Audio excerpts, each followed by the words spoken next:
When enemies came over the hills, a Viking village did not cower. As fires were lit and horns sounded, warriors, shield maidens, and even farmers rose together to defend their home.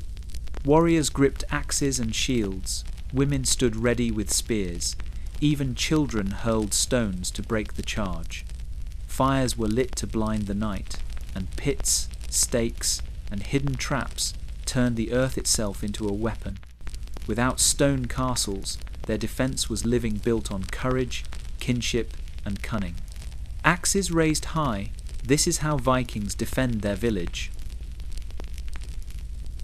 The sea lay dark beneath the pale morning sky, its surface broken only by the steady roll of waves.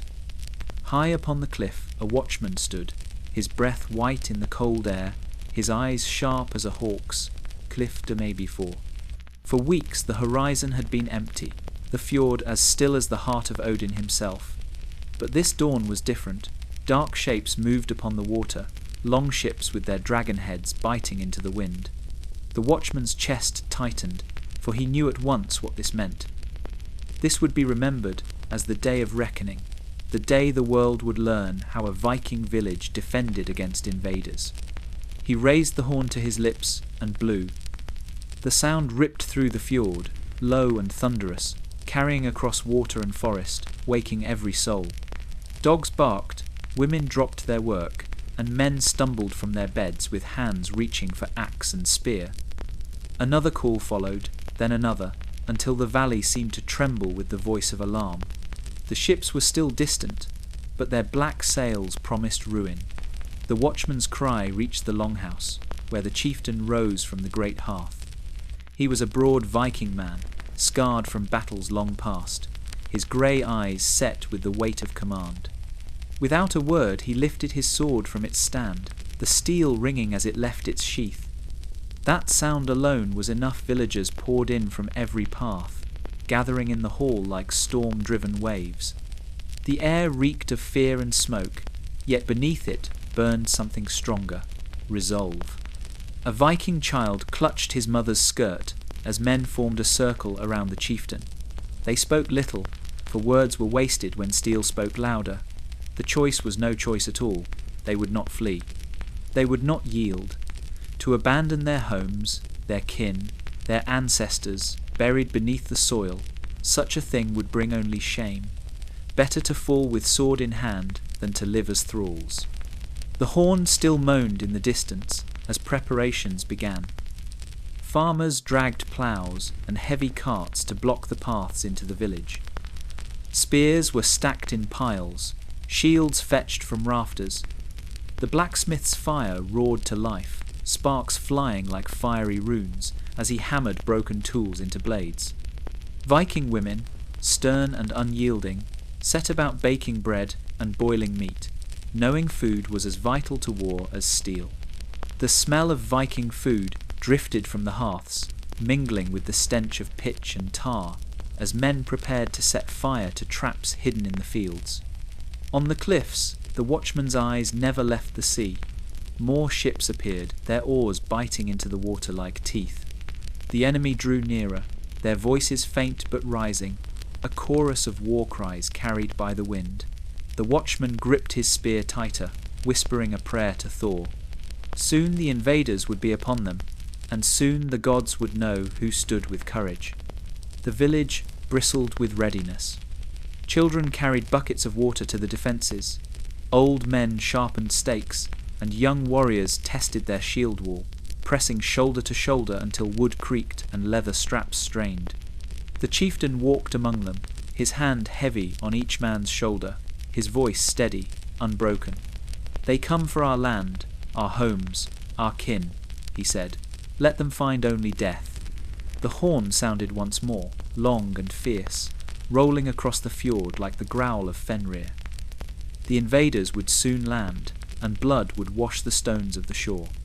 Yet in that moment, as the village stood braced and unyielding, there was no fear. Only the thunder of hearts, the bite of steel, and the unshakable will of those who would prove that this was not a place to be taken. This was a Viking village, and it would fight. The horn still echoed through the valley when the first of the villagers came rushing to the great longhouse, their breath white in the morning air, their footsteps drumming on the frozen earth. The hall stood like the heart of the village, its roof heavy with carved beams, its door flanked by shields darkened by years of smoke. Inside, the fire roared, as if it too had been summoned to bear witness. Men, women, and children crowded into the warmth, their faces lit with the flicker of flame and fear alike. The chieftain stood at the far end beneath the carved heads of gods, a tall Viking man, scarred and iron-bound, his presence commanding silence. He raised his hand, and the murmurs fell away. The sound of the sea outside was faint but ever nearer, the enemy's oars cutting into the fjord like the steady beat of a war drum. "They come," he said, his voice heavy as stone. "Ships darken the water. Their hunger is for our homes, our kin, and all we hold sacred. Before this day ends, the gods shall know whether we bend or whether we stand." A Viking child clung to his mother's skirts, eyes wide at the weight of his words. The hall smelled of smoke, of damp wool, and of Viking food hastily stirred in pots to sustain warriors through the coming storm. Fear hung in the rafters, but alongside it smouldered something fiercer, the old fire of their blood. The chieftain spoke again, his gaze sweeping the hall.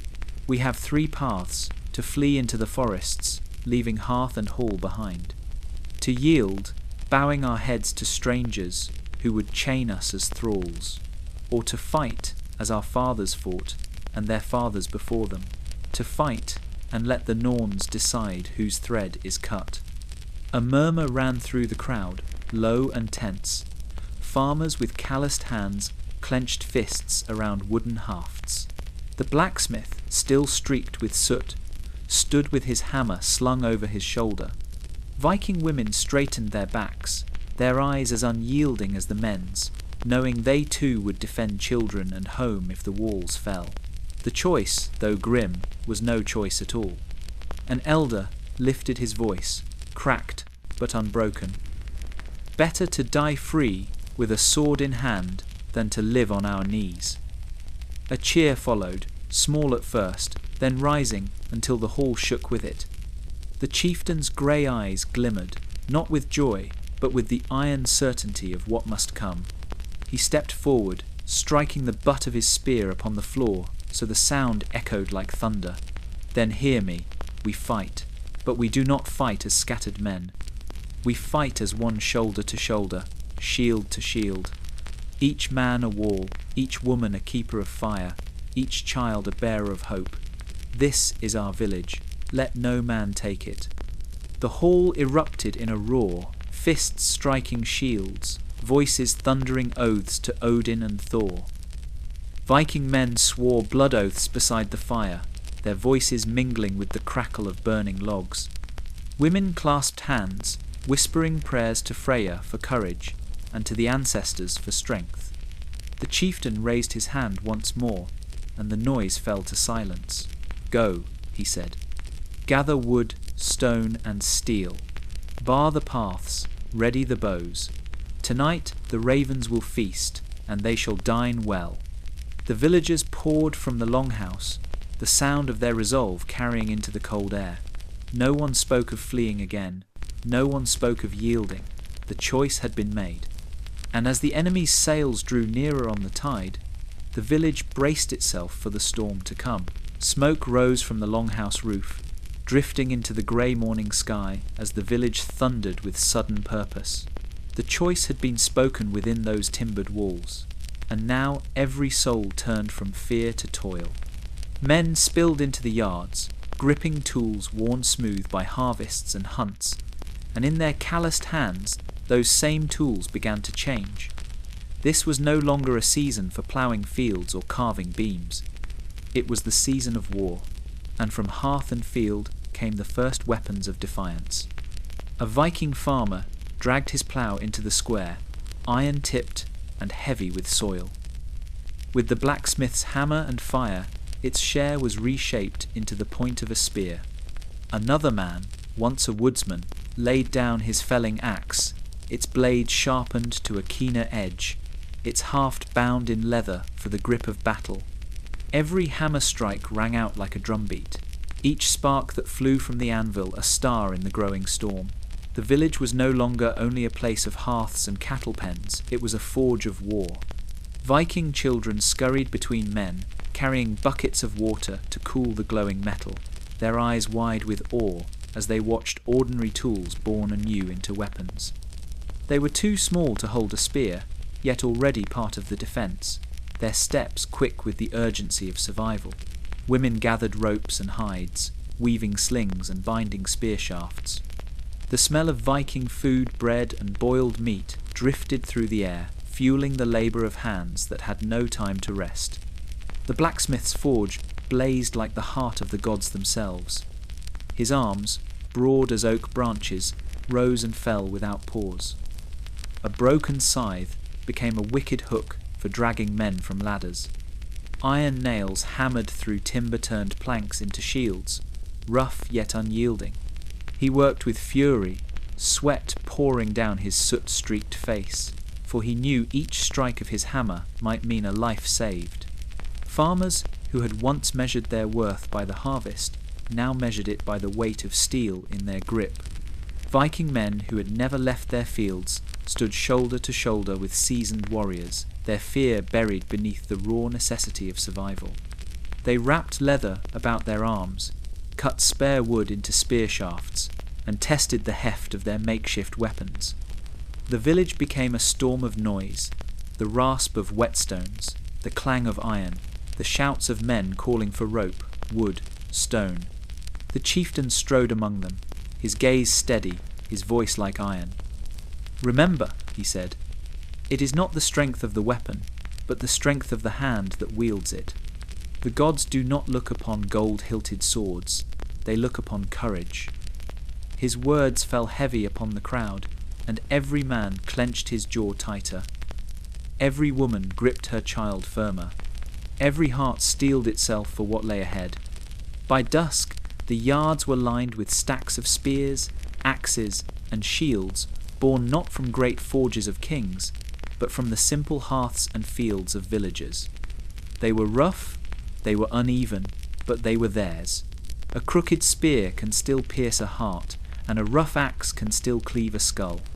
As the sun bled into the horizon, the villagers stood among their makeshift armoury, their breath misting in the cold air. They looked not like farmers or craftsmen any longer, but like warriors, bound by the same fate. In the distance, the black sails of the enemy drew closer upon the tide, but here, in the heart of the village, firelight flickered in every eye. This was how a Viking village forged its defence, through hands hardened by toil, through hearts unyielding, through shields and weapons born from hearth and field. The longhouse fire roared as if it shared the fury of the people gathered within, its smoke curling into the rafters where carved gods watched with silent eyes. While the men hammered iron into spears and raised barricades in the yards, it was the Viking women who moved with quiet determination, their steps sure, their faces carved with resolve as hard as the stone cliffs that walled their fjord. They were not merely keepers of hearth and child. They were the unseen sinew that held the village together, and on this day of storm they prepared themselves to stand as warriors in all but name. Cauldrons hissed over the flames, thick with stews of salted fish, beans, and root vegetables. Viking food was no feast of celebration now. It was fuel for men who would burn through their strength before the sun set. Women stirred with wooden paddles, portioning broth into clay jars that could be carried quickly to the barricades. The air smelled of meat and smoke, but beneath it lingered the sharper scent of herbs gathered from the forest. Bundles of yarrow, sage, and comfrey lay spread across long tables, cut and tied, ready to pack into wounds when battle spilled its first blood. A Viking child darted through the hall with armfuls of cloth torn from worn garments, his mother knotting them swiftly into bandages. Another woman ground dried plants into powder with a heavy stone, her lips moving in prayer to Freya as she worked, asking that her hands heal more than they harmed. The midwife, so long accustomed to delivering life, now prepared to stitch torn flesh and hold back death as long as the Norns allowed. Weapons, too, passed through women's hands. Whetstones scraped against the edges of axes, sharpening them until they gleamed cruelly in the firelight. Old sickles were bound with leather grips, their crescent blades gleaming like moonlight, ready to catch an enemy's throat. One woman, her hair braided close for battle, tested the weight of a spear she had bound herself. She did not flinch at its heft. She only nodded, her eyes cold as ice upon the sea. The chieftain's wife stood among them, her bearing regal though her tunic was plain. She moved from woman to woman, her touch steadying, her words few but burning. We hold the hall, we guard the young, we fight if need comes. Her voice was low but unyielding, a vow carried on every tongue that heard her. For though the Viking men would form the shield wall at the village edge, the women knew that if those shields broke, the battle would pour into hearth and home. And when it did, they would not wait to be slaughtered, they would fight. Outside, the forge's hammer rang, and the shouts of warriors drifted through the night. Inside, the women's work was no less fierce. Some carved runes of protection into shields, their knives tracing symbols to call on the gods' favour. Others prepared buckets of sand to smother fire, should arrows fall aflame upon the thatch. Every task carried weight, every moment heavy with the knowledge that dawn would bring the enemy's hand upon their walls. When the cauldrons were emptied and the bandages stacked, the women gathered near the hearth. They clasped hands, heads bowed, not in fear but in grim unity.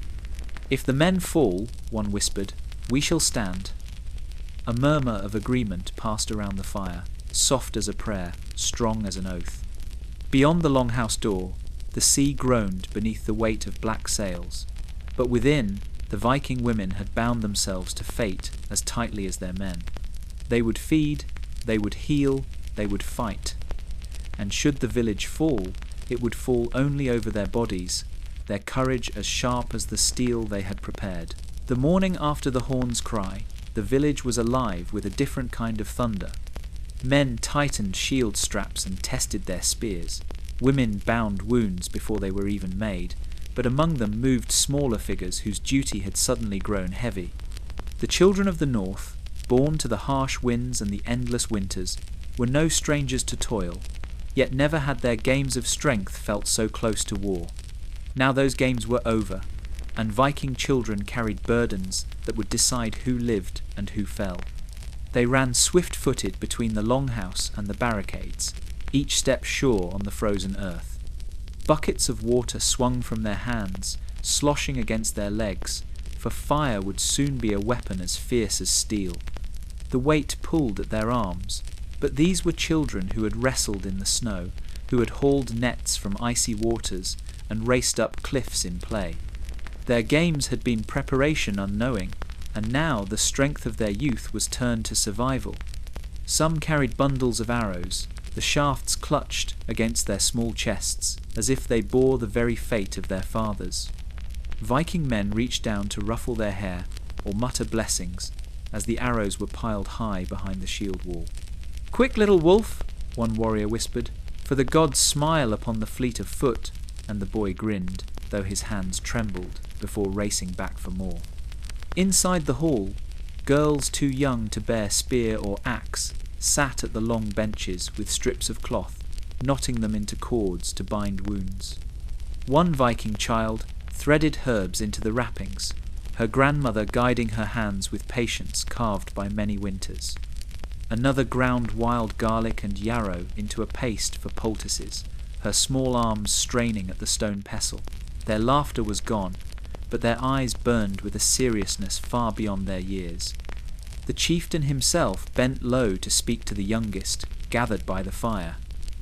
"Remember," he told them, "you serve as much as any man who holds a spear. Your hands keep our blood from spilling too fast. Your feet bring water to quench flame.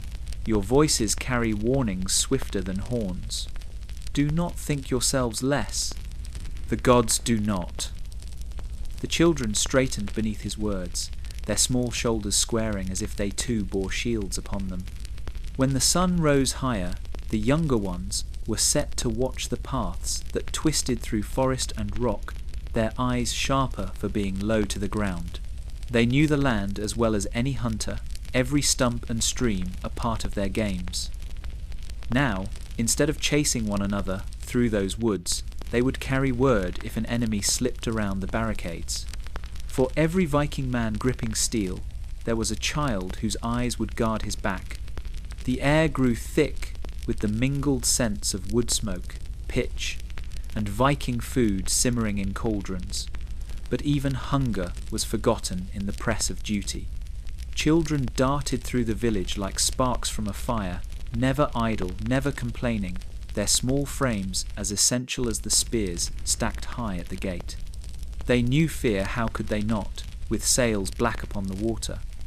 But fear did not stop their feet. Fear only made them faster. As dusk crept across the fjord, the children gathered at the edge of the village, their arms laden with arrows, water, and cloth.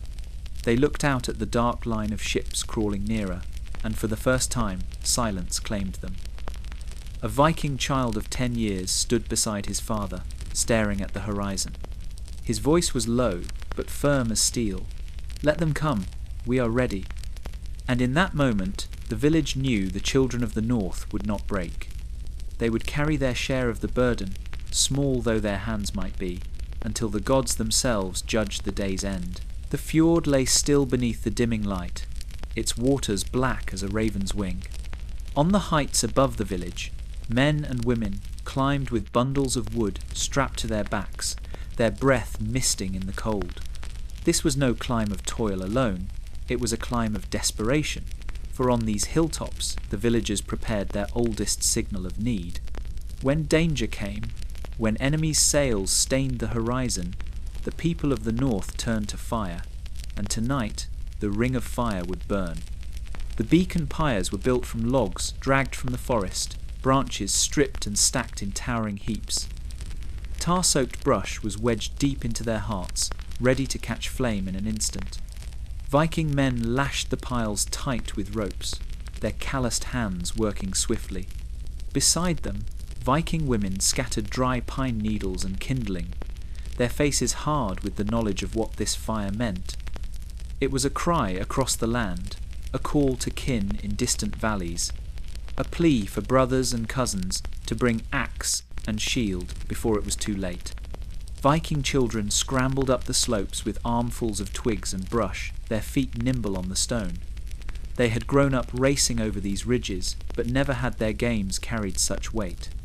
Now every twig they laid upon the pyres was a thread in the lifeline of their people. They did not laugh, they did not play. The silence of the hills was broken only by the creak of rope and the groan of wood as the beacon towers rose higher. When at last the work was done, the chieftain stood upon the highest ridge, the sea wind snapping his cloak. Below, the fjord gleamed faintly with the reflection of enemy sails, black against the dying Sunday. He lifted a torch, its flame small against the sky, yet fierce with promise. "When night falls," he said, "these fires will tell our kin that we stand at the edge of doom. If they are true, they will come. If they are false, then we burn alone." His voice carried like thunder, and the villagers bowed their heads in grim silence. The torches were readied, stuck into the earth near the pyres, their flames shielded against the wind. Guards were set to watch, for the timing of the fire was crucial. Too early, and the enemy would know they had called for aid. Too late, and help might never arrive. So the people waited, their eyes on the sea, their hands resting on spear and axe, the air thick with the scent of pine pitch and smoke that was yet to be. As the sun slid beneath the horizon, the first stars winked above, cold and distant. The chieftain lifted his hand, and a hush fell over the ridge. With a nod, the torches were thrust into the pyres. Flame leapt skyward in a roar, devouring dry wood and tar, sending sparks into the night like a storm of fiery runes. The hilltop became a crown of light, fierce and unyielding, casting long shadows over the fjord. From peak to peak, Across valleys and fjords unseen, other fires answered. First a glow on the far ridge, then another farther still, until the horizon itself seemed to burn. The ring of fire had awoken, each beacon a voice crying across the land, summoning every axe, every shield, every Viking kin who bore the blood oath of clan and kinship. The villagers stood transfixed, their faces lit by the blaze, their fear swallowed by its fierce light. For a moment, the darkness of the sea was held back, and hope burned as strong as flame. Whatever dawn brought, they would not face it alone. The gods had their witness, and their kin had their call. The night fires still burned on the ridges, when the clang of steel and the thud of wood echoed through the village square. The time for waiting had passed. Now the people turned to discipline, to the craft of battle honed through generations. The seasoned warriors, men scarred by raids and years at sea, gathered the younger ones before them. Their voices were sharp, their commands cutting through the morning air like blades. For the gods themselves would bear witness soon, and only the shield wall could hold back the tide. Shields of oak, hastily rimmed with iron, were thrust into eager but trembling hands. Viking men who had spent their lives in the fields felt the weight of wood and leather press into their arms, heavier than any plough they had ever held. The old warriors barked orders, driving them into formation shoulder to shoulder. The first lesson was harsh and simple. There was no man alone, only the line. Break the wall, and the enemy's steel would pour through like floodwater. Hold it, and even the strongest foe would shatter against them. The drill began with the crash of shields. The veterans slammed their round shields together, the sound like thunder rolling off the cliffs, and the younger men flinched beneath its force. "Stand firm!" A grey-haired warrior roared, his voice raw with command. "Grip your shield as though it were the life of your brother, for it is." The line staggered, then steadied, boots digging into the frozen ground. Again and again they locked shields, the edges biting into one another, until the line was a single wall of oak and iron. Spears thrust out from between the gaps, stabbing at straw dummies set before them. The motion repeated until arms ached, and blisters split open. "Do not strike alone," came the cry. "Strike as one, breathe as one, live as one." Sweat poured from their brows despite the cold, the breath of each Viking man clouding in the air like smoke from a furnace. Viking children watched from the edges of the yard, wide-eyed at the sight of fathers and brothers, forging themselves into something greater than men, into a wall that could not be broken.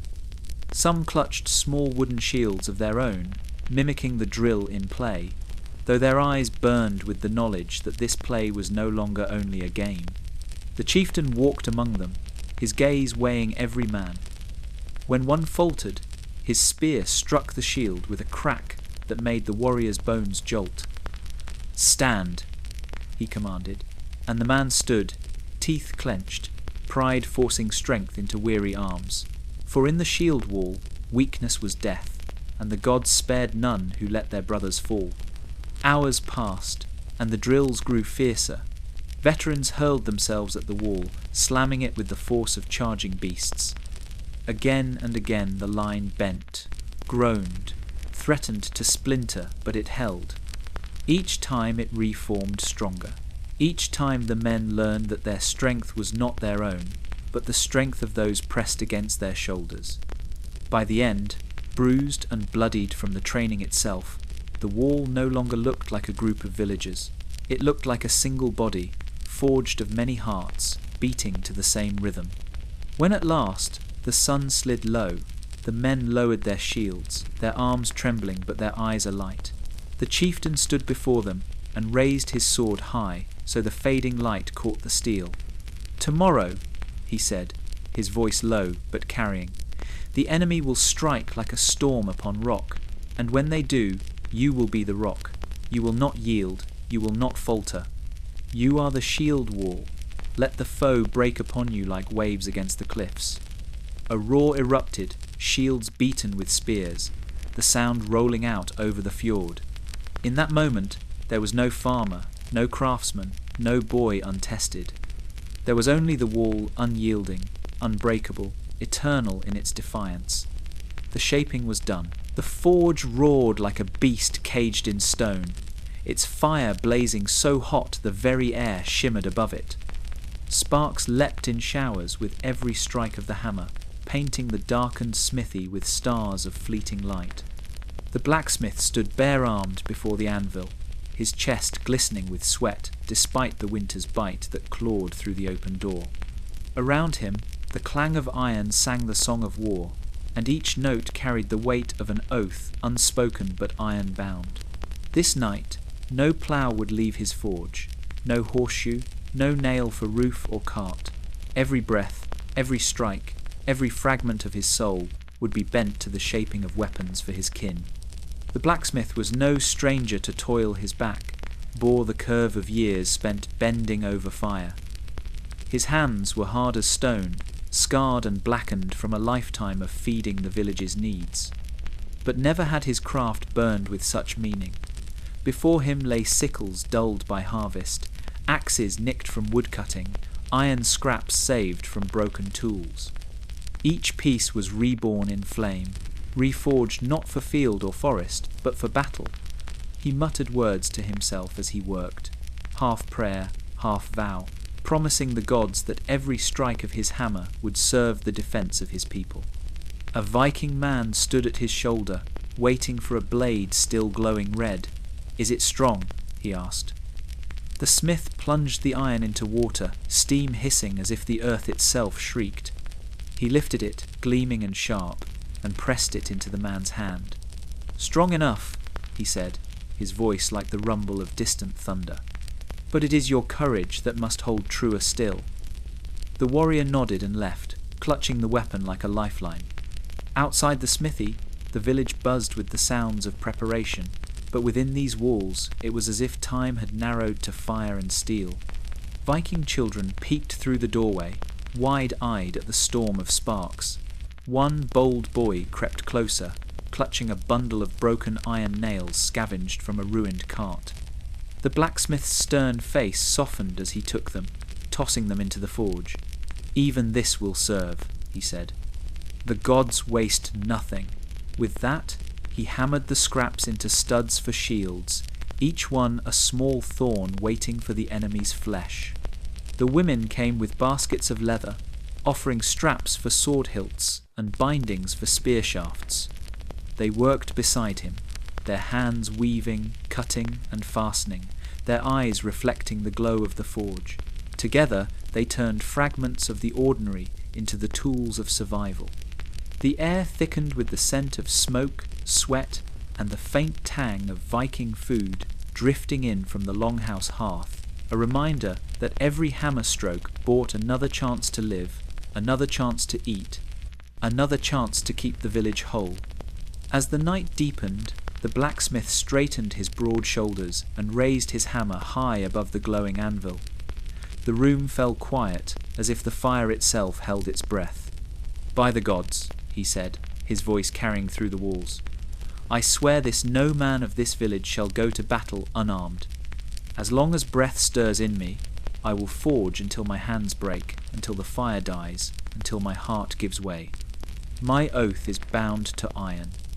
Then he brought the hammer down, and the ringing blow seemed to echo across the fjord. Those who heard it carried the sound with them into the dark, a sound heavier than words, brighter than flame. It was not just iron being shaped upon that anvil. It was the fate of the village, sealed in fire and sworn in steel. And when the enemy came, they would find not farmers nor craftsmen awaiting them, but warriors armed with the blacksmith's oath. The forest lay hushed beneath the weight of night, its pines standing tall as spears, their branches whispering in the cold wind. No bird sang, no beast stirred, as though the land itself held its breath. Into this silence slipped the scouts, shadows among shadows, their cloaks drawn close, their steps lighter than falling snow. The village fires burned behind them on the ridge, but ahead stretched only darkness and the threat of death. For in these woods the battle had already begun. Viking men who had hunted elk and wolf now turned their craft against human prey. They moved with patience, learned over years of stalking game, every broken twig and shifted leaf chosen with care. Their eyes, sharp as hawks, scanned the undergrowth for signs of the approaching foe. Where the trees thickened, they bent to their work, setting snares and pits, weaving branches to disguise sharpened stakes sunk deep into the earth. These were traps not for deer, but for the legs of warriors, and the scouts knew the invaders would pay dearly for every step taken beneath these trees. One scout paused by a fallen log, pressing his palm to the earth. The faint tremor of footsteps carried through the soil, distant but sure. He raised 2 fingers, and the others froze, melting into the shadows as though swallowed by the forest itself. A raven croaked overhead, and the men glanced upward, for all creatures bore signs from the gods. The bird wheeled once, then vanished toward the sea. The scouts took it as omen the enemy was near.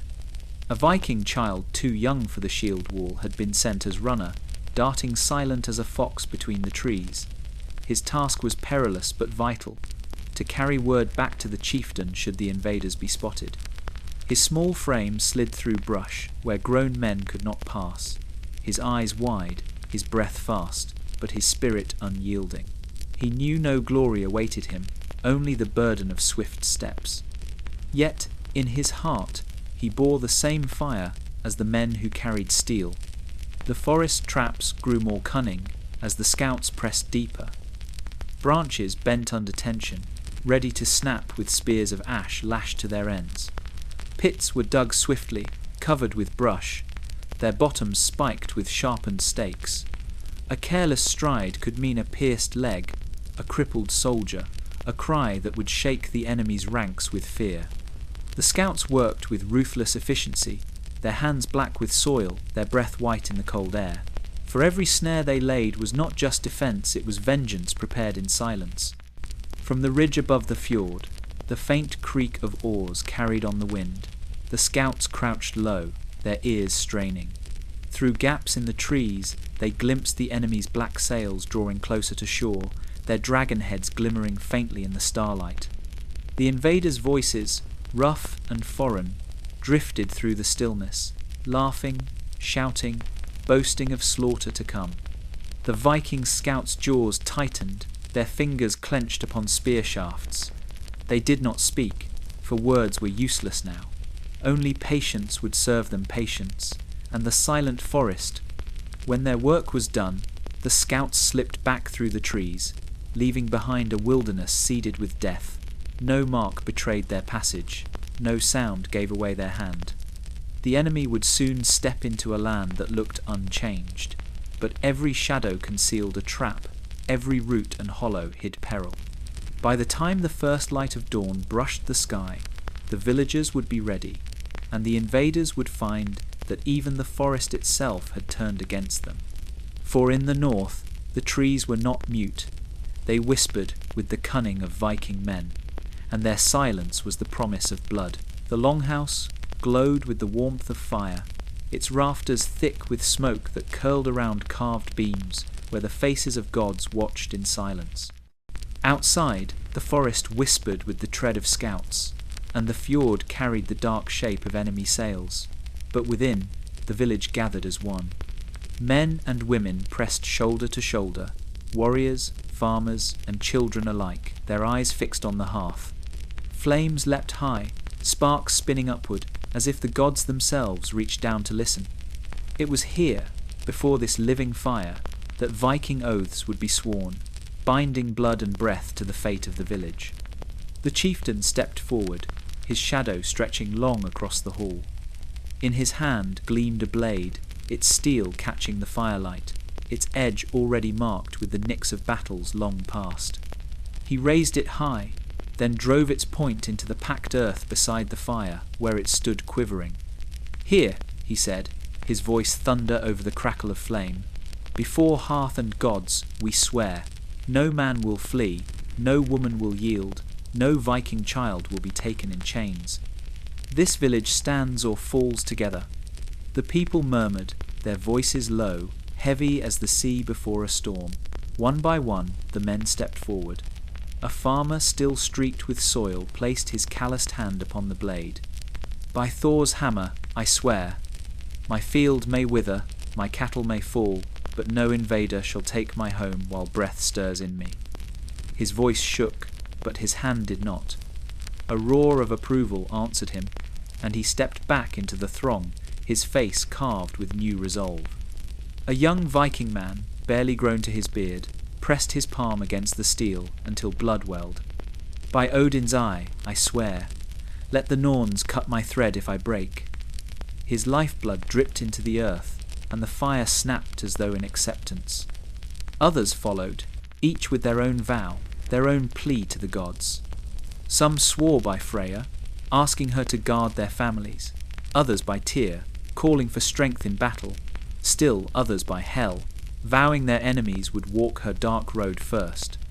The women came forward too, their steps sure, their voices steady. One mother laid her hand on the blade, her other clutching the shoulder of her Viking child. By the hearth of my mothers before me, I swear no enemy shall pass through these walls alive. If they come for our children, they shall find only death. Her words drew nods from the circle of women, their faces stern as stone. As the fire roared higher, the longhouse filled with the rhythm of oaths, hand upon steel, vow upon vow, voices rising like a storm tide. It was not fear that bound them now, but defiance. Each oath was a chain linking them together, forging a single will stronger than iron. The air grew thick with smoke and promise, and the gods were called by name in every tongue of the north. At last, the chieftain's wife stepped forward, her hair braided like a warrior's, her eyes fierce. She touched the sword and raised her voice above all others. By hearth and home, by kin and blood, we swear. Should we fall, let our names be carved in Saga. Should we stand, let the world remember that no Viking village yields, while fire burns and steel is sharp. A roar shook the hall, shields beaten in thunderous rhythm, voices lifted until the beams trembled. The fire blazed as if answering, and the sword in the earth gleamed with a light that seemed more than fire's reflection. That night, long after the vows were spoken, the people lingered by the hearth, their eyes bright with the flame's reflection. Whatever dawn brought blood, ruin, or victory, their fates were sealed. The oaths at the hearth bound them all, man and woman, Viking child and elder, to one truth: this village would not yield, not to fear, not to steal, not to death itself. The dawn broke grey and cold, a thin mist coiling over the fjord like a shroud. The villagers stood silent on the ridge, their eyes fixed upon the water. And then it came, the low, steady rhythm that turned the stomach to stone. Oars, rising and falling, biting into the sea in perfect measure. The sound was not of men rowing, but of fate approaching.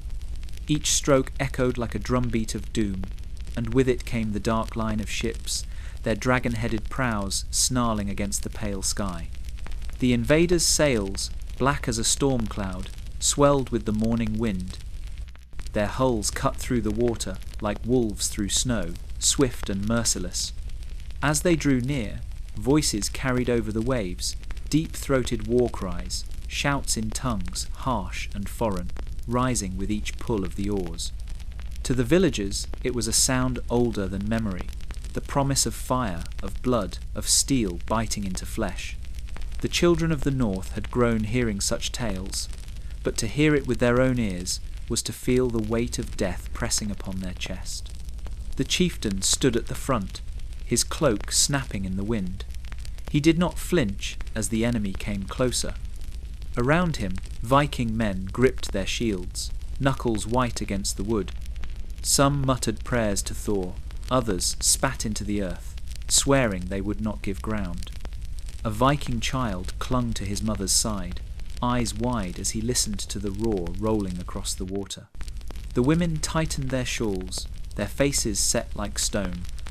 Even the dogs bristled, ears flat, growling low as if they too knew what neared.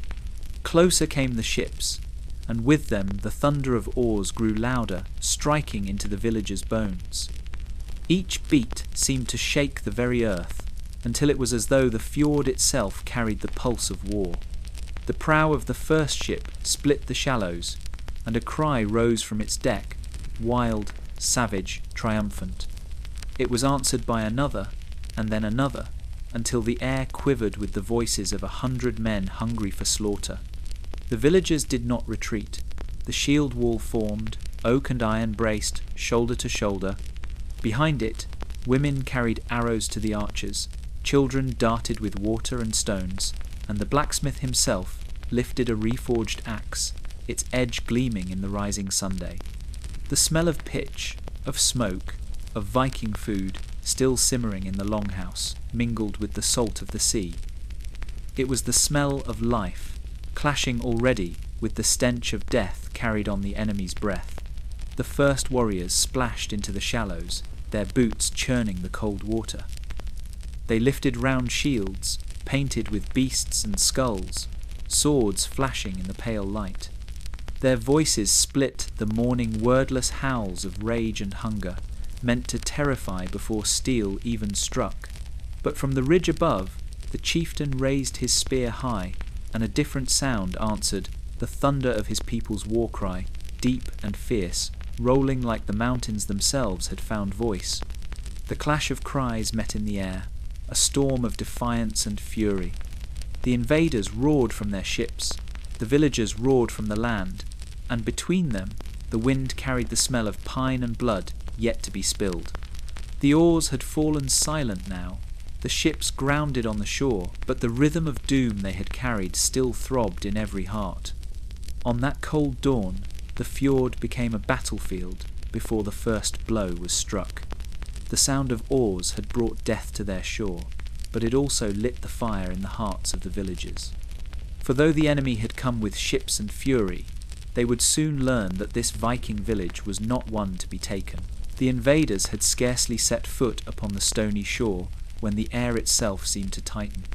The war cries of men wading through the surf, shields lifted and swords gleaming, filled the fjord like the growl of beasts hungry for slaughter.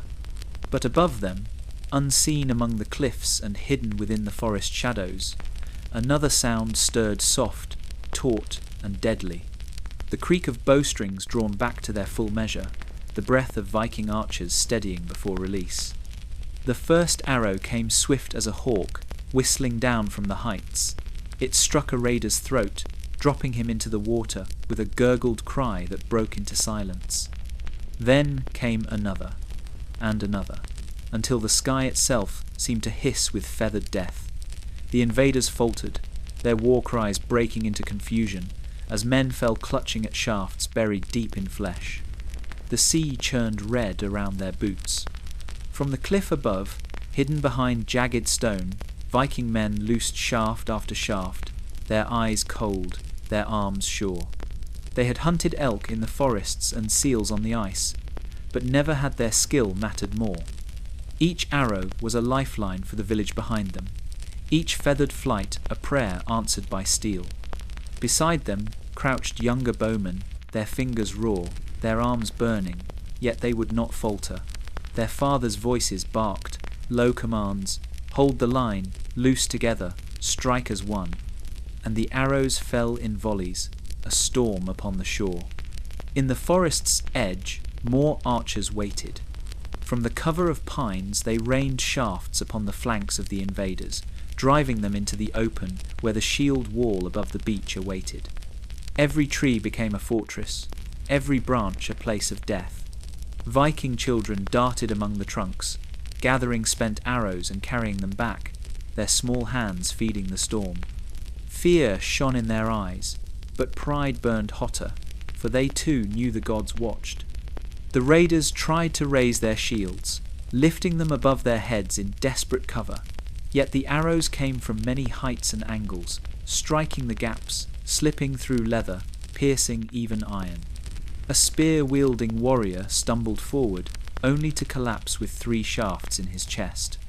Another fell to his knees, an arrow driven deep into his eye, his last sight, the the dark line of villagers standing firm above.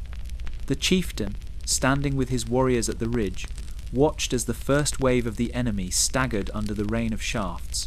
He raised his hand and shouted, his voice carrying over the din. "Keep them at the water, break their strength before their feet find the earth." His command was met with a new volley, thicker than before, the hiss of arrows blending into one long breath of death. The invaders howled in rage, some flinging themselves forward through the storm, only to stumble and fall as shafts tore into them. Others turned to drag wounded comrades back to the boats, but the oarsmen pushed them away, fearing to linger under the merciless rain. The sea that had carried them to conquest now became their grave, swallowing bodies pierced with wood and iron. Above, the archers did not cheer, did not cry out. Their faces were grim, their arms steady, their quivers emptying fast. This was no hunt, no sport. It was survival, and the blood spilled below was the price demanded by fate. The gods had given them keen eyes and strong bows, and the villagers paid their debt in full.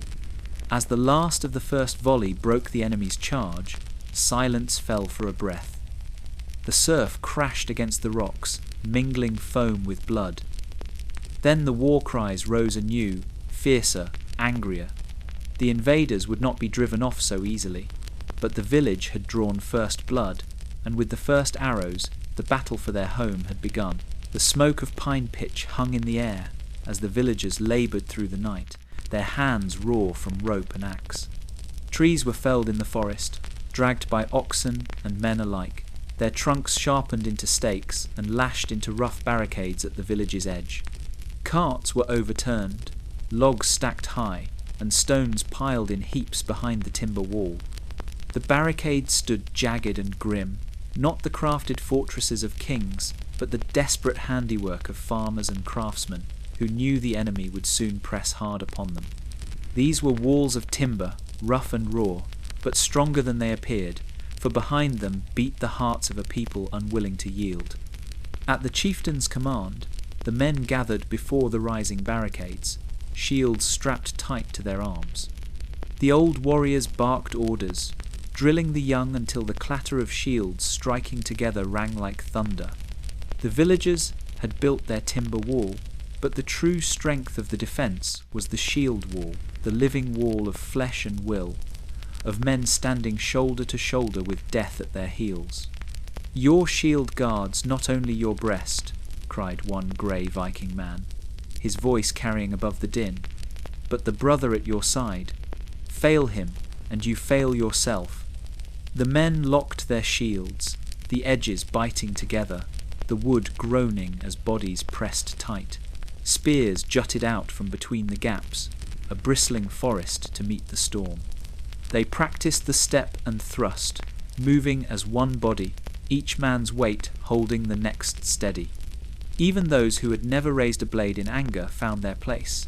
The farmer beside the smith, the fisherman beside the woodcutter, every man transformed by necessity into a soldier of the north. Women moved among them, their arms laden with arrows and water, their words sharp with encouragement.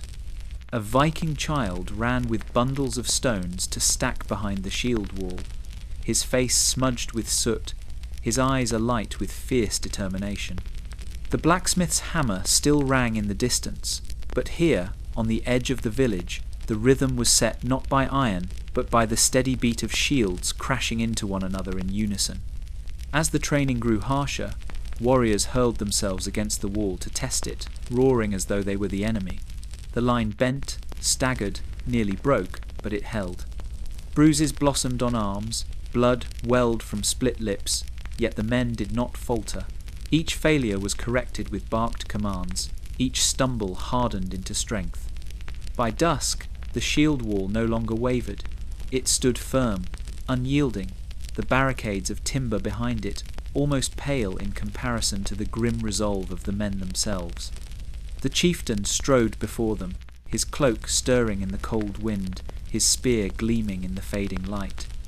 He raised his voice, and the village stilled. "Look well, for these are the walls the enemy must break, not the wood we have raised, but the flesh and iron of our own kin.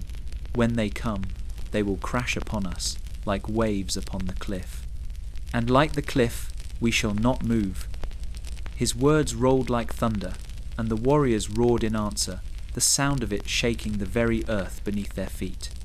Night fell, and the fires burned behind the walls. Men sat in silence, sharpening blades, their shields stacked close at hand. Women stirred pots of Viking food, handing out broth and bread to keep strength in weary bodies. Children curled beside the flames, their heads resting against their mothers' knees, their dreams filled with shadows of what dawn would bring. Beyond the barricades, the enemy's campfires dotted the shore like a swarm of red stars. The invaders had numbers, steel, and fury. But the village had walls of timber, walls of flesh, and the unbreakable will of those who had sworn before gods and hearth never to yield. And when the storm came, the shield wall would stand as the true fortress of the north. The night passed heavy with silence, broken only by the crackle of watchfires and the restless whisper of wind through the pines. Men slept little, their shields stacked close, spears laid across their knees. Viking women dozed in fits beside cauldrons gone cold, their hands still stained with herbs and cloth from preparing for wounds that had not yet been opened. Even the Viking children stirred in uneasy dreams, clutching the arms of their mothers as though the darkness itself might reach for them. All waited for what the dawn would bring. And when the first pale light bled across the horizon, it came. The sound of horns shattered the morning, long and terrible, echoing from the shore. Then the roar of voices, the crash of boots upon the earth. The enemy surged from their ships like wolves from a lair, their shields painted with beasts, their blades catching the Sunday. The clash at dawn had begun. The first stones fell from the cliffs, hurled down by waiting hands, striking shields and shattering skulls. Arrows hissed from the forest's edge, burying themselves in flesh and leather. Men cried out, some falling into the surf, others stumbling forward with rage. Yet still they pressed on, a tide of steel rushing toward the barricades. At the village's edge, the shield wall braced. Viking men pressed shoulder to shoulder, shields biting together, spears thrusting out in a deadly forest. The enemy hit with a crash like thunder, steel against oak, flesh against flesh. The wall buckled, boots slid in the mud, but it did not break. A spear drove through the gap and struck down a raider. Another axe swung over the barricade, only to be caught in the rim of a shield and twisted free. The sound was deafening, wood splintering, steel ringing, men shouting oaths and curses as blood splashed against stone. The chieftain's voice rose above it all, fierce and unyielding. Hold the line, let the gods see your strength. His spear darted between shields, driving into the chest of an enemy who tumbled back into the throng. Around him, the younger warriors gritted their teeth, fear burning away into fire as they learned what it meant to stand as one body, one wall. Behind them, women rushed with water, bandages, and fresh weapons. A Viking woman thrust a spear into the hands of a boy barely grown. "Take it," she said, her eyes hard. "Strike for your kin."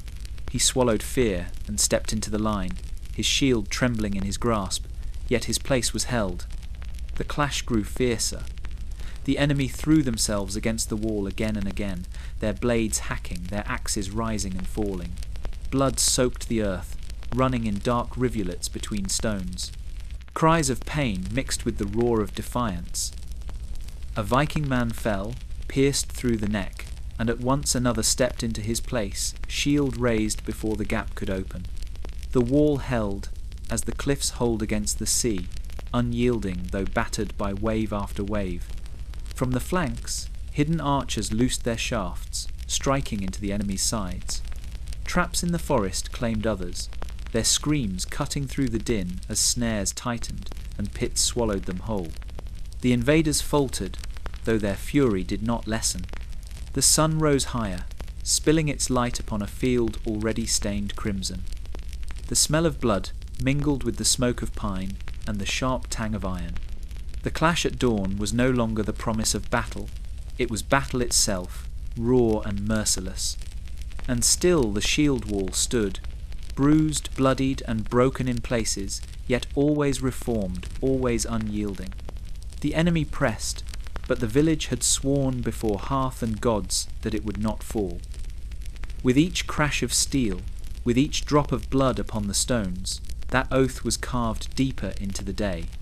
The clash had begun at dawn, but its ending lay yet in the hands of the gods. The shield wall groaned under the weight of steel and flesh, pressed to its breaking by the endless surge of enemy blades. Spears splintered, shields cracked, and the cries of the wounded filled the air like ravens circling a battlefield. Blood ran across the earth, thick and hot, soaking the boots of those who still stood. Yet amid the chaos, a sound rose that silenced even the clash of steel. It was not horn nor war cry, but a roar, a sound so raw and fierce it seemed torn from the throat of a beast rather than a man. From the heart of the Viking line stepped forth a figure broad as an oak, his eyes wild, his breath steaming as though his very body burned with fire. He wore no helm, his hair tangled and matted with sweat, his chest bare save for the streaks of blood smeared like war paint. This was no ordinary warrior. This was a berserker, one of the god-touched, filled with a fury that knew neither pain nor fear. His roar rolled over the battlefield, shaking the hearts of friend and foe alike. With axe raised high, he hurled himself into the enemy's flank. The first man he struck fell as though cleaved in two, the axe splitting shield and bone alike. Another raised a sword, but the berserker caught the blade in his bare hand, blood spraying as he wrenched it free, and drove his axe into the man's skull. He fought not with thought, but with madness, his strikes faster than the eye could follow, his strength beyond the measure of men. The enemy staggered, their tight ranks breaking as the berserker tore through them like a wolf among sheep. Fear spread in their eyes, for they saw not a man but a creature of the gods, a beast of war who could not be slain. Some tried to rally, to surround him, but he broke them with blows that sent bodies flying, his roar echoing with each strike. The air filled with the crack of bone, the scream of steel, the gush of blood falling upon blood. Behind him, the Viking men found their courage kindled anew. They surged forward, shields slamming, spears thrusting, their own cries rising to join the berserker's roar. The shield wall, once straining, now pressed outward, driving the enemy back step by step. Women hurled stones from the barricades, children carried fresh arrows to the archers, and the blacksmith's axe sang in the din. It was as if the fury of one man had set the whole village ablaze with wrath. The berserker showed no sign of slowing. Arrows pierced his skin, swords cut his flesh, yet he seemed not to feel them. His eyes rolled white, his teeth bared in a grin of madness, his breath ragged but unbroken. Each wound only deepened his frenzy, each strike only fed his fire. He was the storm-given flesh, the wrath of Odin himself loosed upon the earth. The enemy's flank buckled under his assault. Men stumbled over the bodies of their fallen, their cries no longer those of rage but of fear. Some broke and fled toward the shore, casting glances over their shoulders, as though death itself followed at their heels. The tide of battle shifted, the villagers pressing harder, their voices thundering like waves upon stone. At the heart of it all, the berserker stood drenched in blood, his chest heaving, his roar still echoing into the cold sky. Around him, the enemy wavered, and the villagers felt the gods themselves watching. For in that moment, as the berserker's fury tore through the invaders, it seemed certain that the village would not fall. The tide had turned, and it had turned with a roar that would be remembered in Saga until the end of days. The battle had raged from dawn, the shield wall bending but never breaking, until the enemy, driven back from the barricades, turned to a weapon more cruel than steel. With torches gripped in bloody hands, the raiders broke away from the clash and hurled fire into the village. Flames leapt hungrily to the thatched roofs, dry from the summer winds, and in moments smoke coiled skyward, thick and choking. The smell of burning straw mixed with blood and sweat, and a new terror gripped the hearts of the defenders. Cries rose as women and Viking children rushed to save what they could, dragging buckets of water from the wells and streams. But the raiders struck even as the villagers fought the flames, their blades flashing through the smoke, cutting down any who strayed from the shield wall. The battle no longer had a front, it spilled into the very heart of the village, where fire and foe devoured side by side. One Viking man hurled himself onto a flaming roof, tearing at the thatch with his bare hands, tossing smouldering bundles to the ground where others stamped them out. An arrow struck his shoulder, but he did not falter. His face blackened with soot, his teeth bared against the pain.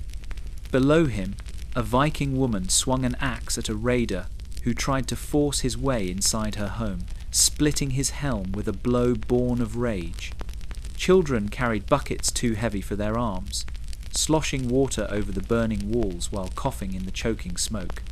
A boy of 12 fell to his knees, eyes streaming, until his sister dragged him upright and shoved the bucket back into his hands. "If we yield to flame," she gasped, "we yield to them." Together they stumbled forward, and together they poured what little water they had upon the blaze. The enemy pressed harder, emboldened by the chaos. They drove through alleys where fire roared, striking down villagers as they tried to quench the flames. Yet the smoke was no ally to them. It blinded, it confused, and out of its haze came spears thrust from unseen hands.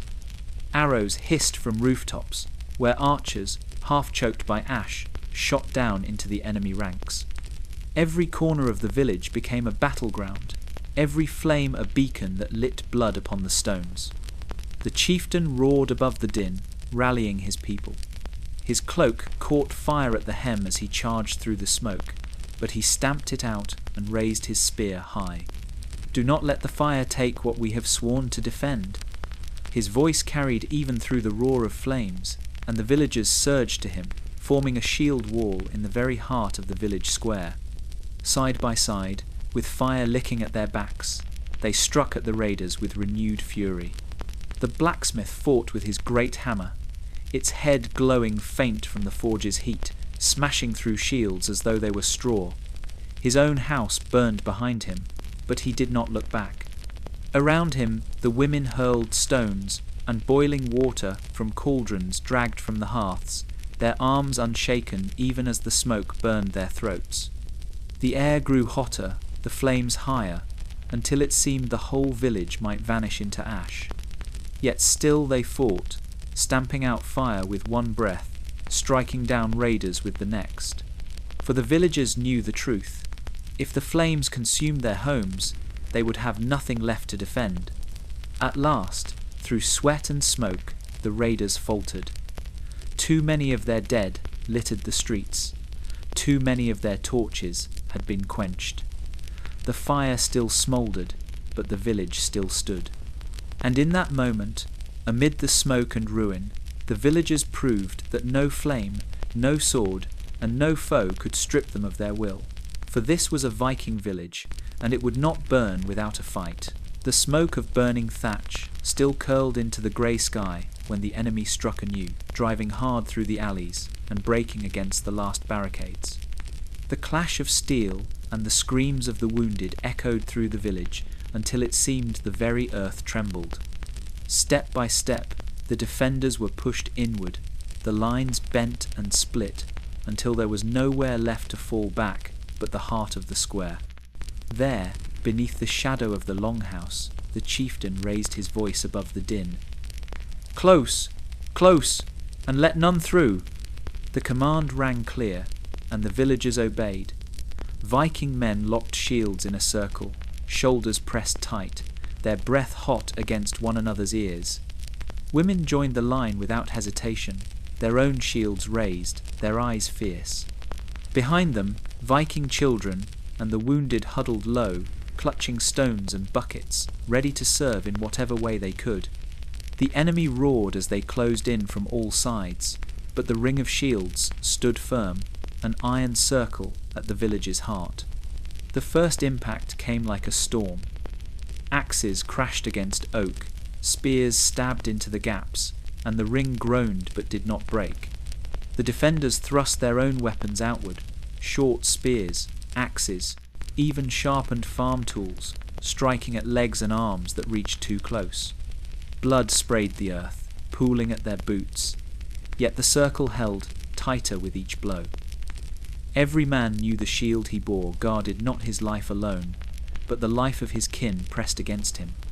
Every woman knew her arm must not falter, for behind her stood her child. The enemy swarmed, howling, hammering at the circle. Some leapt upon the shields, hacking downward, only to be dragged down and cut apart. Others tried fire, hurling torches, but buckets of water and sand were passed quickly through the ranks, smothering the flames before they could spread. Viking food, boiled hours earlier, was even hurled, scalding from pots, onto attackers who pressed too close, the shrieks of the burned cutting through the chaos. No weapon was wasted, no hand idle. The blacksmith fought at the northern side, his hammer rising and falling with the rhythm of a war drum, each strike breaking shield or bone. His face was blackened with soot, but his arms never slowed. Beside him, a mother with braided hair split the helm of a raider with her axe, snarling through the smoke. At the western edge, the chieftain stood tall, his spear darting in and out with the speed of a serpent, his voice rising above the fray. Stand, stand, as the cliffs stand against the sea. The enemy pressed harder, their numbers pouring in like floodwater, but the circle was unyielding. Each time a defender fell, another stepped into place, shield raised, eyes burning with defiance. Even the children within the ring joined the fight, hurling stones over the shoulders of their elders, their small voices crying out with fury.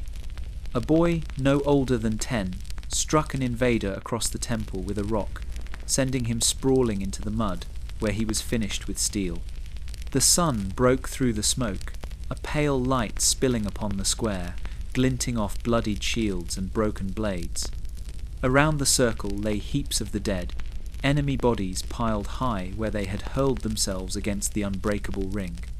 Still the attackers came, but their cries were no longer only of rage. They were tinged with doubt, with fear, for they saw that these villagers would not yield. At last the assault slowed, the weight of corpses hemming the enemy in, their breath ragged, their eyes wary.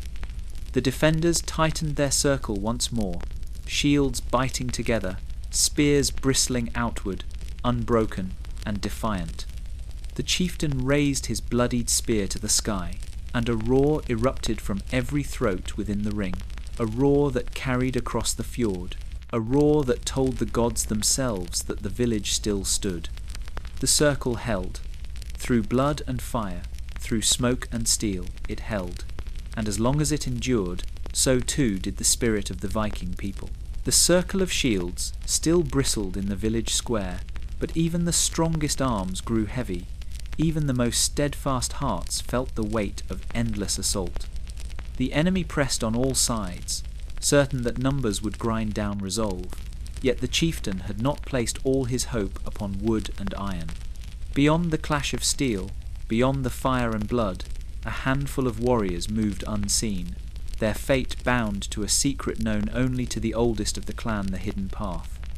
It wound from the back of the village, through marsh and tangled wood, a narrow track known to hunters and whispered of in the longhouse on winter nights. Viking men had used it for generations to slip unseen into the forests, to stalk deer and boar, or to escape raiders when flight was the only hope. But this day it would serve a different purpose, not escape, but vengeance. The chosen warriors moved swiftly, their steps silent upon the damp earth. Spears and axes gleamed dully in the half-light beneath the trees, their shields strapped tight across their backs. The marsh sucked at their boots, yet they pressed on, guided by men who had hunted here since boyhood. One Viking man paused to smear mud across his face, his eyes cold as the mist curling around them. "Let us be the shadow," he whispered, and the others nodded, their jaws set. Among them was a woman, her braid bound close, her grip firm upon the spear she carried. She had left her Viking child within the circle, pressed into the arms of kin, swearing she would return. Her eyes burned not with fear but with fury, for she knew every drop of blood spilled in the village cried out for answer. The hidden path bent through reeds taller than a man, then cut into dense forest where the pines stood thick. Ravens stirred above, croaking harshly, as though the gods themselves watched each step. The warriors moved with the patience of hunters, their breaths steady, their ears sharp. Ahead, the sound of the battle still roared, the clang of steel, the cries of dying men, the roar of flames. But now another sound joined it, the guttural laughter of raiders who believed victory already theirs. At the forest's edge, the warriors halted. Through the branches they saw the enemy's rear men gathered around their camp, tending fires, sharpening blades, feasting on stolen Viking food torn from village stores. Their shields lay scattered, their backs turned, their guard lowered. Arrogance had made them careless, and carelessness would be their doom. The chieftain's brother, leading the band, raised his axe high, its blade catching the thin light that filtered through the trees. His voice was low, but it carried the weight of the gods. For the fallen, for the living, for the village. They burst from the trees with the roar of wolves. Axes rose and fell, spears thrust, and the first cries of shock tore through the enemy camp.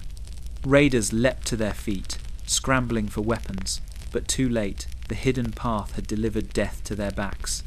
Tents were toppled, fires scattered, and men cut down before they could lift a shield. Panic spread like flame on dry grass. The camp dissolved into chaos, and with it, the assault upon the village faltered. Warriors who had been pressing the shield wall turned at the sound of the uproar, their cries breaking with confusion. The defenders felt the weight against them lessen, and hope surged anew. The chieftain, hearing the battle shift, raised his spear and roared to his people, "Now, drive them back!" From the square, the circle surged outward. From the forest, the hidden path poured warriors into the enemy's rear. Between the two, the raiders found themselves trapped, their cries no longer triumphant, but ragged with fear. The secret that had once served for hunting had become the snare of survival. In the marsh and wood, the gods had hidden a gift, and the villagers had seized it with bloodied hands. The hidden path had turned the battle, and the enemy, once certain of victory, now felt the noose tighten around them. Beyond the clash in the square, beyond the shield wall braced with blood and fire, another battle was taking shape in the shadow of the fjord.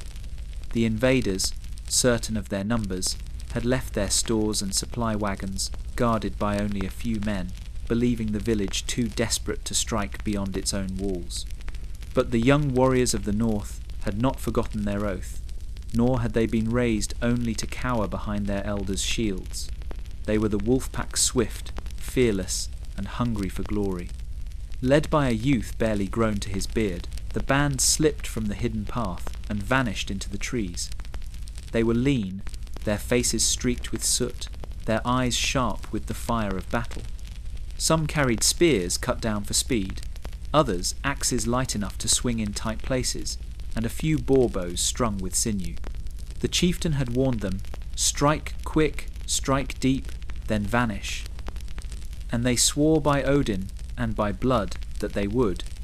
They moved as hunters, crouching low, their steps soft upon pine needles and damp moss. The scent of smoke and sweat carried on the wind, leading them to the enemy's camp at the edge of the shore. There, the raiders' stores lay piled high barrels of salted meat, kegs of water, sacks of grain looted from other lands. Guards lounged carelessly by the fires, their helmets cast aside, their hands busy tearing into stolen Viking food, as though they already owned the land. The wolf pack watched from the tree line, their breath quiet, their hearts pounding like drums in their chests. At a signal from their leader, they burst forth with a cry, sharp as steel on stone. Arrows hissed first, striking 2 guards before they could rise. Then the pack was upon them, axes flashing, spears stabbing. A raider reached for his sword, but was dragged down by two youths, their blades cutting him before he could even shout. Another tried to flee, but stumbled into the path of a bowstring's hiss, the shaft driving through his back. Panic spread like wildfire. The guards scattered, their cries breaking the still air, and in moments the young warriors were tearing into the stores. Barrels were split open, grain spilled across the ground, kegs rolled into the fire until they burst in flames. The air filled with smoke and the smell of burning provisions. What the enemy had counted on to feed their horde now vanished into ash. One Viking youth leapt onto a wagon and hurled a torch into its canvas covering. Fire bloomed, crackling high, and the raiders' curses turned to despair. Others overturned carts, breaking wheels and cutting harnesses so no beast could drag them. The wolf pack struck like lightning, then faded back into the shadows, their work swift and merciless. But they were not gone yet. When a cluster of raiders tried to rally, the youths turned upon them again, driving spears into their midst with the fury of wolves tearing into prey. Their laughter was fierce, their cries wild, for the blood of battle burned hot in their veins. For the village, they roared, and the forest echoed with their defiance. By the time the invaders gathered strength enough to pursue, the wolf pack had vanished into the trees, leaving only smoke and ruin in their wake. The raiders cursed and raged, but hunger is a crueler foe than any sword. With their supplies destroyed, their water spilled, and their beasts untethered, their strength began to falter. Far off, the clash still roared in the village square, but the tide was already turning. The wolf pack had struck, and in their fearless ambush, the young had shown the gods that they too bore the fire of their ancestors. They were no longer boys, they were hunters of men, and their prey was the invaders' hope itself. The sun hung low, a pale disk behind smoke and ash, its light bleeding into a sky streaked with fire. Hours had passed since the first clash at dawn, and the earth was already heavy with blood. The invaders, who had marched from their ships with voices proud and certain, now fought with shoulders sagging, their breath ragged, their steps slowed by weariness. Their arms, strong at first, trembled beneath the weight of shield and blade. Where once they had driven forward like wolves, they now stumbled like hunted beasts. The villagers, though bloodied and worn, did not falter. Each Viking man stood in the shield wall, as though his body had become part of the oak itself, unyielding against the tide. Each Viking woman, axe or spear in hand, pressed forward with the fire of kinship, burning hotter than the flames that had licked their thatched roofs. Viking children carried arrows, water, and stones with a swiftness born of desperation, their small faces smudged with soot, but their eyes bright with fierce resolve. The enemy had come expecting fear. Instead, they found defiance. Where the invaders' line bent with exhaustion, the villagers struck. The chieftain drove his spear into the ground, rallying his warriors with a cry that seemed to shake the very sky. They bleed, and we still stand. Press them. Let the gods see who endures. His words rang like thunder, and the shield wall surged forward, oak and flesh moving as one. The crash was terrible, the sound of shields slamming into shields. But this time, the enemy gave ground. Step by step, the tide began to turn. The berserker still fought at the flank, his roar ragged but unbroken, each strike of his axe felling another foe. The wolf pack's ambush had left the enemy hungry, their supply lines burned, their spirits shaken. From the cliffs, arrows still hissed into their midst, thinning their ranks, while the smoke of their ruined camp curled above the forest like a banner of doom. Everywhere the raiders turned, they found resistance stronger than their own wearied arms. One Viking man, blood pouring from a cut along his face, laughed as he struck down his foe. "You came for thralls," he spat, "but you will leave as carrion." His comrades roared with him, the sound rolling across the battlefield like a tide that could not be stopped. The enemy, hearing it, faltered. Fear crept into their eyes, where pride had once burned. The women fought like storm winds. One drove a spear clean through an enemy's chest and wrenched it free, her braid swinging as she turned to strike again. Another, her apron scorched from the fire in her own hall, hurled boiling water over a raider's helm, his scream swallowed by the clash. Behind them, the children sang snatches of old songs as they worked, voices high but steady, as though reminding the gods that courage was not bound to age. The ground was slick with mud and blood, but the villagers pressed on. For every warrior who fell, another stepped forward, his shield raised, his voice joining the roar. The invaders, their strength waning, could no longer match the iron unity of those they sought to conquer. Their war cries grew thin, their steps faltered, their blades turned back by shields that no longer yielded. The chieftain raised his spear high, its tip red with blood, and his voice carried above the din. "The tide breaks! Drive them into the sea!"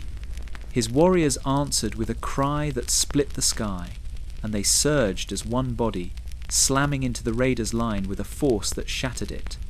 Men stumbled backward, some dropping weapons, others fleeing outright. What had begun as a siege became a rout. The invaders, once so certain of victory, found themselves undone not by numbers or steel, but by the unyielding courage of farmers, craftsmen, women and children who refused to break. The tide had turned, and the sea itself seemed to call for the raiders dead. Through fire and blood, the village still stood, and with every breath, every strike, every cry of defiance, the invaders knew they had not come to conquer, but to be conquered. For against the will of a Viking village, even the strongest storm must break. The battle roared like a storm across the fjord, but at its heart the struggle narrowed to 2 men. The invaders, beaten back and bloodied, still pressed upon the village, their fury held together by the will of their own war leader. A great brute, with a helm crested in boar's tusks and a sword broad as a scythe. He stood tall among his warriors, his voice carrying like thunder, calling them forward even as their strength waned. Opposite him, upon the churned earth, blackened with blood, stood the chieftain of the village cloak, torn, spear slick with gore, yet unbroken, his grey eyes steady as the northern stone. The clash slowed, both sides sensing the weight of what must come. Warriors drew back, forming a ring, their weapons lowered, though their breaths still came hard and fast. The air was thick with smoke, and the iron scent of spilled blood. The gods, it seemed, had demanded that this struggle be settled not by number nor fury, but by the steel of 2 leaders, the fate of many bound to the strength of one. The invader leader stepped forward, his armour scored with cuts, his teeth bared in a grin that showed more rage than joy. He raised his sword high, its edge dark with the blood of villagers. "Yield," he bellowed, his voice coarse as gravel. "Spare your people, and I will leave you breath enough to crawl." The chieftain answered, with no smile, no boast. He planted his spear in the earth, lifted his round shield, and spoke in a voice that carried clear through the din. "This land was given to us by the gods. Our kin lie in its soil. Our children play upon its stones. You will not have it. If you want it, take it from me." A roar rose from the villagers, their voices hoarse but fierce, while the enemy's cries shook the air in answer. Then, with no more words, the duel began. The war leader struck first, his blade descending like a thunderbolt, but the chieftain's shield caught the blow, the wood groaning, the rim splitting beneath the force. The spear darted in reply, swift and serpent-like, grazing the raider's thigh and drawing first blood. The circle erupted in shouts, some crying triumph, others rage, yet neither man faltered. They circled, boots sinking into the blood-soaked earth. The invader swung again, wide and brutal, but the chieftain turned the stroke aside with his shield and thrust his spear low. The point bit deep into flesh, and the raider staggered, but with a roar he caught the shaft in his gauntleted hand and wrenched it free, snapping the wood in 2. Now the chieftain stood with only a shield and CX knife, his spear shattered. The crowd fell silent, as the enemy pressed, driving blow after blow, each one heavier than the last. The chieftain stumbled, his shield splintering, his breath ragged. Yet in his eyes burned a fire unyielding. With each step back, he drew his foe deeper into the circle, deeper into the watchful gaze of gods and kin. Then, as the raider raised his sword high for a killing stroke, the chieftain lunged. Casting aside the ruin of his shield, he drove forward with the short knife, slipping beneath the arc of the blade. The steel found its mark between mail and bone, plunging deep into the enemy's side. The war leader's roar turned to a choking gasp, his sword slipping from his fingers.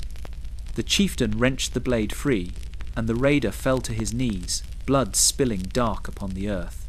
Silence held for a heartbeat, broken only by the crackle of fire and the rasp of the dying man's breath. Then the chieftain raised his knife high, blood running down his arm, and his voice thundered. "The gods have chosen. This village stands." The villagers roared as one, their cries shaking the smoke-thick sky. The enemy faltered, their leader fallen, their hearts broken. For in that circle of blood, the duel had been decided, and the gods had marked their judgment in steel. The clash had ended not with the breaking of the village, but with the fall of the enemy's pride. Their war leader lay still upon the blood-soaked earth, his sword fallen from his hand, his eyes staring blankly to the sky. Around him, the shield wall of the villagers still bristled, bloodied but unbroken, their voices echoing in thunderous cries of triumph. And in that moment, the spirit of the invaders cracked. What had entered the fjord, with roars of conquest, now sagged into whispers of fear. At first, it was a trickle. A man at the edge of the fray turned his back, stumbling toward the shore, his shield cast aside. Another followed, blood streaming from a cut, his eyes wild with terror. Then more and more, until the line of raiders bent like a reed in the wind. Their courage, once loud and fierce, fled their chests. They had come as wolves, but now they broke as sheep, scattering for the safety of their ships. The villagers pressed them hard, the chieftain's voice rising over the din. "Drive them! Let no coward stand upon our land!" Viking men surged forward, their spears striking into the backs of fleeing foes. Viking women hurled stones and boiling water upon them from the alleys, their cries as sharp as steel. Even Viking children, their arms laden with stones, joined in, hurling them down from rooftops onto the panicked invaders. The shore became a chaos of screams and blood. The sand churned to mud beneath the stampede. The enemy ships rocked in the shallows, oarsmen shouting frantically as they tried to hold them steady. Raiders waded into the surf, clawing their way aboard, their armour dragging them down into the cold sea. Some did not rise again, swallowed by the fjord that had carried them to doom. Others clung desperately to the sides of their ships, only to be struck down by arrows from the cliffs above. The water darkened with bodies, the cries of the drowning carrying across the waves like a dirge. Still the villagers pressed, but the chieftain, seeing the day won, raised his bloodied spear and called his warriors back from the water's edge. "Let them flee," he thundered. "Let the sea carry their shame." His command rippled through the line, and the pursuit ceased. The villagers stood at the shore, weapons raised, watching as the enemy scrambled like rats to their vessels. Oars bit the water, sails snapped, and the ships turned, pulling away from the coast in frantic retreat. Upon the beach they left their dead bodies sprawled among shattered shields and broken blades, their blood mingling with the tide. Ravens already wheeled above, their harsh cries promising a feast. The villagers stood silent for a moment, their chests heaving, their arms trembling with exhaustion. Smoke curled from the ruined homes behind them, the smell of fire and Viking food mingling with the iron tang of blood. Yet the air now carried a different weight, not fear, but victory. A boy bent to lift the sword of a fallen raider, holding it high with wide eyes. His mother pulled him close, her voice low but steady. "Remember," she whispered, "this is the price of those who come unbidden." Around them, the warriors struck their shields, the sound rolling like thunder across the fjord. The invaders, once so fierce, had fled before the courage of farmers, craftsmen, women, and children who refused to yield. Their ships dwindled into the horizon, but the shore remained heavy with their dead, a grim testament to the gods' judgment. The village had held, and the cowards had fled, and as the ravens descended, the people of the north knew that the saga of this day would be sung for generations. The battle was ended, but the silence that followed was heavier than the clash of steel had ever been. Smoke still curled from blackened timbers where homes had burned, and the ground lay soaked with blood that had not yet dried. The ravens circled low, their wings whispering as they descended upon the shore, feasting upon the fallen invaders left for the gods.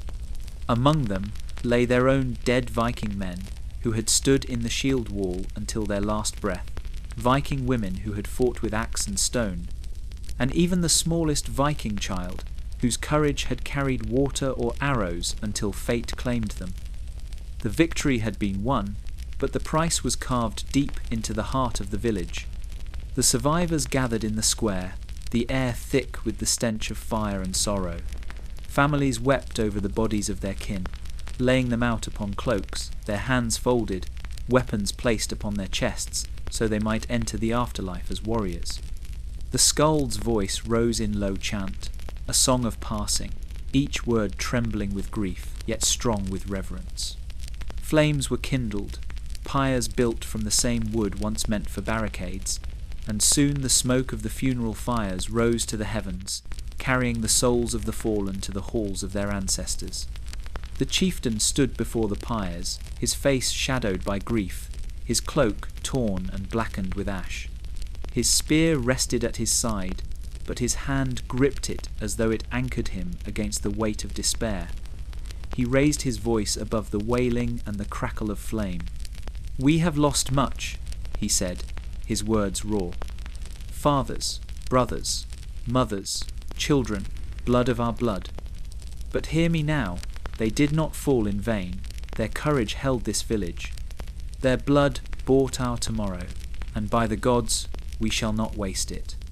A murmur rose from the people, weary yet fierce, their tears drying as they lifted their heads. The chieftain drew his seeks and cut his palm, letting the blood drip into the ash at his feet. "I swear," he cried, his voice like thunder, "by the fire of this hearth, by the blood of my kin, this village shall rise again. We shall rebuild our homes upon these ashes. We shall grow stronger than we were, so no foe dares return. This I swear, and let the gods strike me down if I break it." One by one, the villagers followed. A Viking man stepped forward, his face streaked with soot, his voice steady as he pressed his hand to the blood-stained earth. "I swear to rebuild the walls." A woman came next, her braids scorched from the fire. "I swear to feed our kin, to plant and to bake Viking food again upon these hearths." A youth, no older than 15, raised his fist. "I swear to train until I can take my place in the shield wall." Their voices, weak at first, grew stronger, until the square trembled with oaths renewed, each vow a stone upon which the future would be built. Children, wide-eyed but unbroken, whispered their own promises, their small hands clutching bits of wood or stone as tokens for the gods. The old gave blessings, speaking of endurance, of the sagas that would carry this day into memory. The blacksmith, his forge, reduced to charred ruin, lifted his hammer high and swore to beat iron anew until every man, woman, and child who could bear a weapon held one. The flames roared higher, consuming the pyres, and the villagers stood as one bloodied, grieving, yet unbowed. From the ashes of the fallen, they had bound themselves to one another, their voices carried by the smoke to the ears of the gods. Though the village lay scarred, though the roofs had fallen, and the dead lay heavy in memory, they had chosen not despair, but defiance. Ashes covered their hands, but oaths bound their hearts. Stronger than before, they swore, and stronger they would be, for this was a Viking village, and it would rise from ruin as surely as the sun rose over the blood-stained fjord. The pyres had burned low, their embers glowing faint against the dark sky, when silence finally fell upon the village. The cries of grief had softened, the clash of battle had faded, and only the crackle of fire and the whisper of the fjord remained. Yet, even in ruin, the village stood. Blackened thatch smouldered, timbers lay broken, but the spirit of the people was not ash. They had endured, and in their endurance they had become something greater than themselves. By the following dawn, the skald took his place in the longhouse. His voice was hoarse from shouting in battle, his hands blistered from carrying water and weapons, but his duty was as clear as the morning Sunday. He lifted his harp, its strings worn but unbroken, and began to weave words into Saga. Children pressed close to hear, their wide eyes reflecting firelight. Viking men, still streaked with blood, leaned heavily on their shields, listening. Viking women, their hands raw from binding wounds and baking the last of their Viking food from what remained, sat in silence, their faces strong. All leaned into the skald's song, for it was not merely tale, it was memory carved into eternity. He sang of the watchman's cry, the first horn that split the morning and summoned the village to arms. He sang of shields born from hearth and field, of the blacksmith's oath and the women's resolve. His voice rose with the fury of the berserker's roar, fell soft with the sorrow of fire in the thatch, then thundered again as the circle held firm against the storm.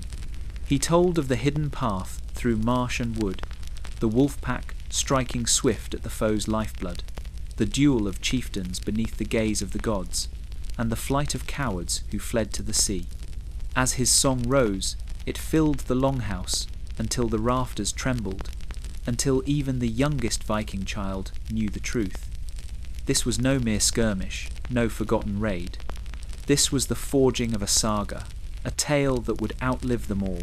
Each man and woman who had lifted hand or shield was named in his verse, their deeds bound into the memory of the people. The dead were mourned, but they were also exalted, their names carried upon the song as offerings to the gods. Outside, the survivors gathered by the fjord. The waves lapped gently at the shore, now cleansed of battle, though the ravens still feasted upon the unburied enemy dead. The chieftain stood tall, his body marked with wounds, but his spirit unbroken. He looked out upon the water, where the last black sails had vanished, and he spoke softly so all could hear. The gods tested us, and we did not falter. Our kin are gone, yet they are not lost. Their blood runs in us, and their deeds shall live in song. The villagers answered with a low murmur, each voice weaving into the next, a vow carried by the sea breeze. They would rebuild the longhouse, mend the fields, reforge the broken weapons.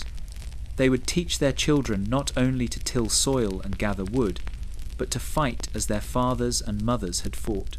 The village might bear scars, but its soul was eternal. That night, as the skald's voice rose once more, the saga took root. It spread beyond the fjord, carried by travellers and carved upon runestones, etched in words that would outlast fire and time. It was sung in halls where mead flowed, where Viking men pounded their fists upon tables, and Viking women nodded with pride, where children listened wide-eyed, dreaming of glory. Thus the tale was born, the saga of the survivors, the story of a village that defied destruction and stood eternal. And though the sea would bring new storms, though enemies would return with fire and steel, this day would never be forgotten, for it had been carved not only in stone and song, but in the very marrow of the north,